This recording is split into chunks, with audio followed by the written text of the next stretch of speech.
Hello student, मैं आपकी हिंदी की शिक्षिका बबीता शर्मा बोल रही हूँ। ऑनलाइन क्लास में आपका स्वागत है। आज आपकी बुक हिंदी फर्स्ट परिवेश से चैप्टर 2 जिसका नाम है बल्लू दादा को छुड़ा लिया गया। आज हम इस चैप्टर को पढ़ेंगे। बल्लू दादा को छुड़ा लिया गया, जो ये एक कहानी है। ये एक कहानी है और इस कहानी को आज हम लोग पढ़ेंगे। और इस कहानी को लिखने वाले रचयिता दिव्यक रमेश जी हैं। इस कहानी को लिखने वाले दिव्यक रमेश जी हैं, जो कि दिल्ली के रहने वाले थे और इनका जन्म 1946 में हुआ था। ये मोतीलाल नेहरू कॉलेज दिल्ली विश्वविद्यालय में प्राचार्य हैं। इन्हें हिंदी के अतिरिक्त पंजाबी, संस्कृत तथा अंग्रेजी भाषा का ज्ञान है। ये अनेक प्रकार के बाल कहानियाँ तथा कविताएं लिखी हैं और तथा अनेक कहानियों का कोरियाई भाषा से हिंदी में अनुवाद किया है। इनकी प्रमुख कविताएं हंसे जानवर हो, छतरी से गपशप, कबूतरों का रेला, धूर्त साधु और किसान। इन्होंने अनेक प्रकार की कविताएं लिखी हैं। कहानियां भी इन्होंने लिखी हैं, जिसमें इनकी प्रमुख कहानियां हैं शेर की पीठ पर, ओह पापा सबसे बड़ा दानी, बल्लू दादा, बल्लू हाथी का बाल घर। इन्हें अनेक पुरस्कारों से भी हिंदी अकादमी पुरस्कार, सोवियत लैंड नेहरू अवार्ड तथा अन्य कई सम्मानों से सम्मानित किया जा चुका है। इस कहानी को लिखने वाले हैं दिव्यक रमेश जी। इन्होंने अनेक कविताएं, अनेक कहानियां लिखी हैं। इस कहानी का प्रमुख पात्र बल्लू दादा एक हाथी है।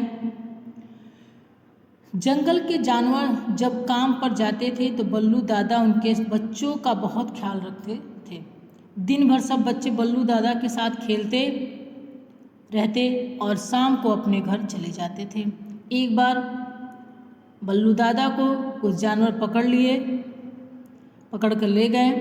पहले तो सभी जानवर बहुत परेशान हुए, लेकिन फिर उन्होंने बुद्धि से काम लिया। सभी जानवरों ने मिलकर सभा की और बल्लू दादा को छुड़ाने का निश्चय किया। मंत्री खरगोश को तरकीब सूझी। उसने सभी जानवरों के साथ मिलकर अपनी तरकीब को अंजाम दिया और फिर सभी बल्लू दादा को छुड़ाने में सफल रह गए। इस कहानी का ये सारी जो कहानियाँ हैं उसके मेन सारांश, क्या ये कहानी कहना चाहता है, इन 4-5 लाइनों में आपको बताया गया है। अब हम ये कहानी पढ़ेंगे कि बल्लू दादा पर सभी जानवरों को इतना ज़्यादा भरोसा था कि काम पर जाते समय अपने छोटे बच्चों को उनके सुपुर्द कर जाते थे। कहने का मतलब कि जब बल्लू दादा पर जानवरों का बहुत ज़्यादा विश्वास था। और सुपुर्द वंश होता है सौंपना। जब सारे जानवर काम पे चले जाते थे तो वो अपने बच्चों को बल्लू दादा को सौंप कर चले जाते थे। बल्लू दादा को सभी जानवरों से बहुत प्यार था। उनका घर नदी के किनारे था। सारा दिन वो बच्चों को ऐसे ध्यान रखते थे जैसे वो खुद के ही उनके बच्चे हैं। जब सारे जानवर अपने अपने कामों पे चले जाते थे तो बल्लू दादा उन बच्चों को इस तरह ख्याल रखते थे जैसे वो अपने बच्चों का ख्याल रख रहे, जैसे वो सारे बच्चे उनके खुद के बच्चे हों। कभी कभार उधम मचाते बच्चों को डांटना भी पड़ता तो प्यार से डांटते थे। जब बच्चे होते ही हैं शैतान, और बहुत सारे जब बच्चे रहेंगे बदमाशी करेंगे तो वो डांटते भी थे, तो उनके डांट में क्या था, प्यार छुपा हुआ था। कोई बच्चा यदि दूसरे से झगड़ता तो बल्लू दादा फौरन उन्हें प्यार से रहने की अच्छी सीख देते। अगर बच्चे आपस में झगड़ा करते तो बल्लू दादा उन्हें प्यार से समझाते और फिर कहते कि आप लोगों को एक साथ रहना चाहिए। वे बच्चों के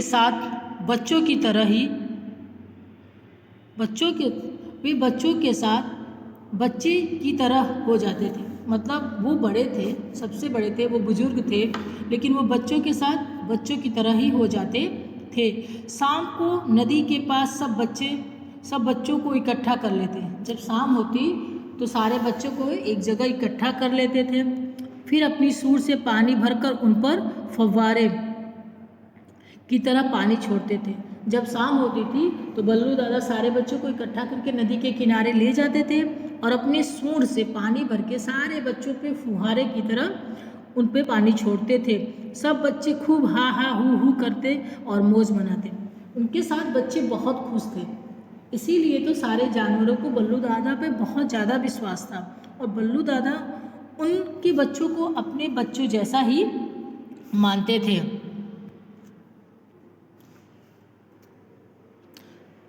वे कहते जाते हैं और बल्लू दादा मतलब जब बल्लू दादा अपने सूंड से पानी का फुहारा करते तो बच्चे कहते और फेंकिए और हमारे ऊपर डालिए बल्लू दादा और फुहारा करिए। बल्लू दादा भी तब तक थक कर चूर न हो जाते, उनके साथ खेलते ही रहते। बल्लू दादा तब तक खेलते थे जब तक उनको ये नहीं लगता कि मैं थक गया हूँ। तो बल्लू दादा उनके साथ जब तक खेलते जब तक उनको ये लगता कि मैं थक नहीं गया हूँ। शाम को जानवर बल्लू दादा को धन्यवाद देकर बच्चों को अपने घर ले जाते हैं। जब शाम होती ये तो जानवर हैं, ये कहानी है, पर हम मनुष्य भी, हम आदमी भी जब काम पे जाते हैं तो घर पे जो बूढ़े बुजुर्ग होते हैं उनके पास अपने बच्चों को छोड़ के जाते हैं। तो शाम को आते हैं तो हम अपने बच्चों से मिलते हैं। तो वैसे ही जानवर काम करने का मतलब यही है कि जब जानवर शिकार पे निकल जाते थे खाने होने के लिए, कोई भी चाहे वो जानवर हो चाहे मनुष्य, सबको मेहनत करनी पड़ती है अपने बच्चों का पालन पोषण करने के लिए, अपना पेट भरने के लिए, अपने बच्चों का पेट भरने के लिए। तो जब सारे जानवर शाम को अपने काम से वापस आते थे तो बल्लू दादा के पास जाते थे, अपने बच्चों को लेते थे, उनको शुक्रिया अदा करके बच्चों को अपने अपने घर ले जाते थे। अब तो बच्चों का यह हाल हो गया कि जिस दिन किसी के माँ बाप काम पर नहीं जाए उस दिन भी वे बल्लू दादा के पास पहुँच जाते थे। कभी कभी ऐसा होता था तक कोई जानवर किसी दिन काम पे नहीं जाते थे, तब भी अब उन बच्चों को बल्लू दादा की आदत सी पड़ गई। माँ बाप रहते भी थे तब भी वो अपने माँ बाप से कहते थे कि आप मुझे बल्लू दादा के पास ले चलो, क्योंकि उन्हें बल्लू दादा की आदत सी बन गई थी। बल्लू दादा के साथ वो बहुत मस्ती करते थे, क्योंकि वो बच्चों को न डांटते भी थे तो प्यार से डांटते थे, उनके साथ खेलते थे, उनके साथ बच्चे बन के खेलते थे। तो बच्चों को उनके साथ रहना अच्छा लगता था, उनके साथ खेलना पसंद था। तो कभी कभी ऐसा होता है कि जब माँ बाप काम पे नहीं जाते थे तो बल्लू दादा के पास बच्चों को नहीं ले जाते थे, फिर भी बच्चे माँ बाप से क्या रिक्वेस्ट करते थे कि नहीं, मुझे बल्लू दादा के पास ले चलिए। जंगल में नदी के किनारे बसा हुआ जानवरों का यह छोटा सा कस्बा बहुत ही सुखी था। ये जो जंगल था वो एक नदी के किनारे बसा हुआ था और ये जो जानवरों का एक छोटा सा कस्बा था। हर जगह सब लोग अपना अपना एक घर, अपना अपना आशियाना बनाते हैं, सबका एक मोहल्ला, एक कस्बा होता है। चाहे वो जानवर हो, चाहे इंसान हो, चाहे कोई भी हो, सबका अपना एक आशियाना होता है, घर होता है और एक कस्बा होता है। तो इन जानवरों का जो जंगल था एक नदी के किनारे था, जो बहुत ही छोटा सा था कस्बा, पर बड़ा ही खुशहाल था। जानवरों के इस खुशी कस्बे में पेड़ों पर रहने वाले पक्षी भी सम्मिलित थे। जो ये खुशी वाला कस्बा था, खुशी का माहौल वाला कस्बा था, यहाँ पे उस पेड़ों पर पक्षियाँ भी रहती थी और उनकी खुशियों में ये भी सम्मिलित थे। खरगोश को उसकी सूझबूझ के कारण पशु पक्षियों का मंत्री बनाया गया था। खरगोश जो था वो बहुत ही समझदार था, इसलिए सभी जानवरों ने मिलकर खरगोश को अपना मंत्री बना लिया। एक शाम जब बल्लू दादा बच्चों को सूंड से पानी भर कर नहला रहे थे तो वहाँ कुछ शिकारी आए। बल्लू दादा का रोज़ का काम था, शाम को बच्चों को ले जाते थे और नदी के किनारे पानी अपने सूंड से निकालते थे और बच्चों को फुहारा करके नहलाते थे। एक दिन ऐसे ही शाम को बल्लू दादा बच्चों को सूंड से भरकर पानी से वो नहला रहे थे कि तभी कुछ शिकारी आए। बच्चे तो डर कर इधर उधर दुबक गए। जो छोटे छोटे बच्चे थे उन शिकारियों को देखकर, वो शिकारी कौन थे, हम इंसान ही थे, तो जब वो शिकारियों को बच्चे देखते हैं तो इधर उधर छुप जाते हैं डर के, पर बल्लू दादा को वो पकड़ ले गए। बच्चे जब छुप जाते हैं तो शिकारी बल्लू हाथी को पकड़ ले जाते हैं। जब जानवर काम से लौटे तो बच्चों ने बल्लू दादा के बारे में सारी कहानी सुनाई।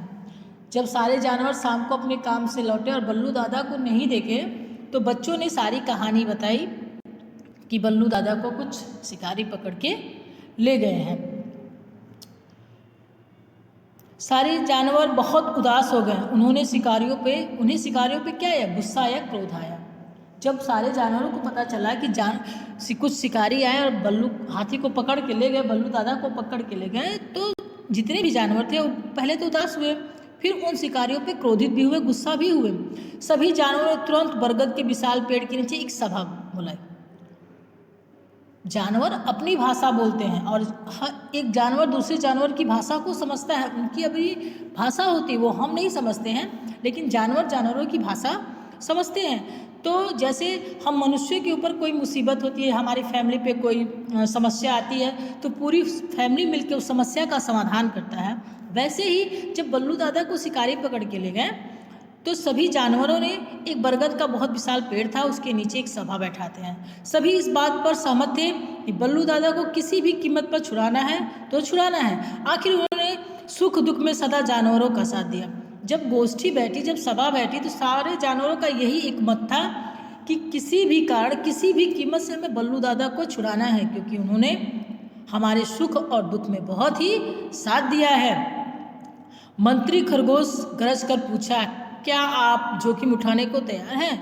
उन जानवरों का जो मंत्री था खरगोश, वो बहुत ही कड़े लफ्जों में चिल्लाकर बोला, गरज कर बोला कि क्या आप लोग इसके लिए तैयार हैं, जोखिम उठाने के लिए? क्या आप लोग, जोखिम मीन्स खतरा होता है, तो क्या आप लोग खतरा उठाने के लिए तैयार हैं? हाँ, सभी जानवरों ने एक साथ कहा। सभी जब मंत्री खरगोश ने पूछा कि क्या आप इस खतरे के लिए तैयार हैं, सभी जानवरों ने एक आवाज़ में कहा, हाँ हम लोग तैयार हैं। ठीक है, अब हमें यह सोचना होगा कि बल्लू दादा को छुड़ाने के लिए क्या करना चाहिए। खरगोश कहता है कि अब हमें सोचना है कि बल्लू दादा को छुड़ाने के लिए ऐसा हम लोग कौन सा तरकीब निकालें। सबसे बड़ी समस्या तो यह है कि हमें यह पता लगाना होगा कि उन्हें पकड़कर कहाँ ले गया है। मंत्री खरगोश ने पूरी गंभीरता के साथ बोला। खरगोश कहता है, छुड़ाने के लिए तो हम तरकीब निकाले लेंगे, सबसे बड़ी समस्या ये है कि हमें यही नहीं पता है कि बल्लू दादा को वो पकड़ कर ले कहाँ गए हैं। वो बहुत, इस बात को जब उसने बोला तो बहुत गंभीर, उसकी आवाज़ बहुत गंभीर थी। मुझे मालूम है, मुझे मालूम है। तभी पीछे से कोई बोला कि मुझे मालूम है, मुझे मालूम है। उसी समय कहीं से उड़कर आती हुई चील ने हाँकते हुए कहा, उस जंगल में जो पेड़ थे, उस पेड़ पे चिड़िया भी रहती थी, पशु पक्षी भी रहते थे, तो वो सब एक साथ रहते थे। तो वो चील आके पीछे से बोलती है कि मैंने बल्लू दादा को देखा है कि वो कहाँ गए हैं, कहाँ हैं, कहाँ हैं। सभी पूछते हैं कहाँ हैं, कहाँ हैं। सभी जानवरों ने अपनी गर्दन उठा उठाकर अचरज से पूछा। सबने हैरानी से, अचरज मीन्स होता है हैरानी, तो सबने हैरानी से पूछा कि कहाँ तुमने देखा, कहाँ तुमने देखा। मंत्री खरगोश सभी को शांत कराने के लिए कहते हुए चील से पूरी बात बताने को कहा। मंत्री जब सारे पशु चिल्लाने लगे कि तुमने कहाँ देखा, तुमने कहाँ देखा, तो मंत्री ने, जो मंत्री खरगोश था, वो सबको शांत किया। पहले सबको शांत किया, फिर बोला कि फिर उसने चील से सारी बातें बताने को कहा। चील ने कहा, आज जब घर से लौट रही थी तो देखा कि रास्ते में कई लोग बल्लू दादा को पकड़ कर ले जा रहे थे। चील बोला कि जब मैं घर से वापस लौट रही थी तो मैंने देखा कि बल्लू दादा को कई लोग पकड़ कर ले जा रहे थे। बल्लू दादा अपने आप को छुड़ाने की बहुत कोशिश कर रहे थे, लेकिन पकड़ने वाले उन्हें मार मार कर डरा रहे थे। चील बोला कि वो बल्लू दादा अपने आप को बहुत कोशिश कर रहे थे छुड़ाने के लिए, लेकिन जो पकड़ के ले जा रहे थे उन्हें वो क्या कर रहे थे, मार मार कर डरा रहे थे। बल्लू दादा की आंखों में आंसू भी थे। चील कहता है कि बल्लू दादा की आंखों में आंसू भी थे। मैं समझ गई कि जरूर कुछ गड़बड़ है। वो चील कहती है, तब मैं समझी कि कुछ तो बल्लू दादा से साथ गड़बड़ हो रहा है। फिर बस मैंने आवाज़ लगाकर बल्लू दादा का ध्यान अपनी ओर खींचा। जब मैंने देखा कि बल्लू दादा की आंखों में आंसू है और कुछ तो गड़बड़ है, तो मैंने आवाज़ लगाई और बल्लू दादा का ध्यान अपने ओर खींचा। बल्लू दादा ने जब मुझे देखा तो मैंने झट कह दिया कि आप घबराओ मत बल्लू दादा, मैं आपके साथ साथ उड़कर जगह देख लूँगी। जब बल्लू दादा मेरी तरफ देखे तो मैंने उनसे कहा कि आप घबराइए नहीं, मैं आपके साथ साथ चलूँगी और उस जगह को देखूँगी कि आपको ये लोग कहाँ रखते हैं। जहाँ ये आपको ले जा रहे हैं आप आराम से चलो ताकि ये आपको मारे ना। कहता है चील। चील कहती है कि आपको जहाँ ये शिकारी ले जा रहे हैं आप आराम से चलिए, आप उनका विरोध ना करिए, आप आराम से चलिए कि वो आपको मारे नहीं। बाद में सब जानवरों को जाकर बता दूंगी, आप अपनी जान पर खेलकर भी आपको छुड़ा लेंगे। कहती हैं बल्लू दादा आप चिंता न करिए, आराम से चलिए, मैं आपके साथ हूँ। मैं सभी जानवरों को जाके बताऊंगी और सभी जानवर आपको छुड़ाने के लिए ज़रूर आएंगे। मैं भी उसी जगह से आ रही हूँ, मैं भी उसी जगह से आ रही हूँ जहाँ हमारे प्यारे बल्लू दादा को पकड़ कर रखा गया। वो चील ये सारी बातें उन मंत्री को बताती है, खरगोश मंत्री को बताती, सारे जानवरों को बताती है, कहती मैं उसी जगह से आ रही हूँ जहाँ बल्लू दादा को पकड़ के रखा गया है, वे हमारा इंतजार कर रहे हैं। वो चील कहती है कि बल्लू दादा हमारा इंतजार कर रहे हैं। तो बच्चों आज हम लोगों ने बल्लू दादा को छुड़ा लिया गया, ये कहानी यहाँ तक पढ़ा। आगे की कहानी का एक्सप्लेनेशन, आगे की कहानी कल हम पढ़ेंगे नेक्स्ट पार्ट में। इतना हम लोगों ने पढ़ा कि बल्लू दादा मतलब बल्लू दादा सारे जानवरों के खास थे। जब सारे जानवर चले जाते थे तो बल्लू दादा के साथ सारे बच्चे रहते थे, वो बच्चों के साथ खेलते थे और शाम को सारे जानवर बच्चों को ले जाते थे। एक दिन अचानक कुछ शिकारी आते हैं और बल्लू दादा को पकड़ के ले जाते हैं। तो हम लोगों ने यहाँ तक कहानी पढ़ी। आगे की कहानी हम कल नेक्स्ट पार्ट में पढ़ेंगे। Thank you.